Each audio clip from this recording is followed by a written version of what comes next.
a civilian very often does things above what he would normally do as a civilian. And if that individual, and many of them, if they were to stop and think and evaluate before they did what they did, they probably would say, hey, this may not be a very good idea, but there's something within us. And I think we all have some of it. Some have more, perhaps, but there's something within us that we see a need. And we don't stop and evaluate it. We just do what needs to be done at the time. And that's what they did with another one.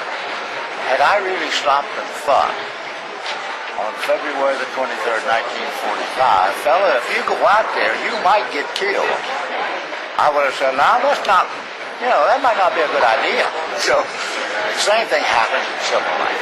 One of the things that I made up my mind to do was I would never let myself even think about the possibility that I was not going to survive and that I was not going to get home. I just never would permit myself to think that way. And I don't think they would. The civilian that runs across something that needs help, they're not going to stop and evaluate. They're just going to do it. And that's exactly what they do. And you run into a burning building and rescue a person.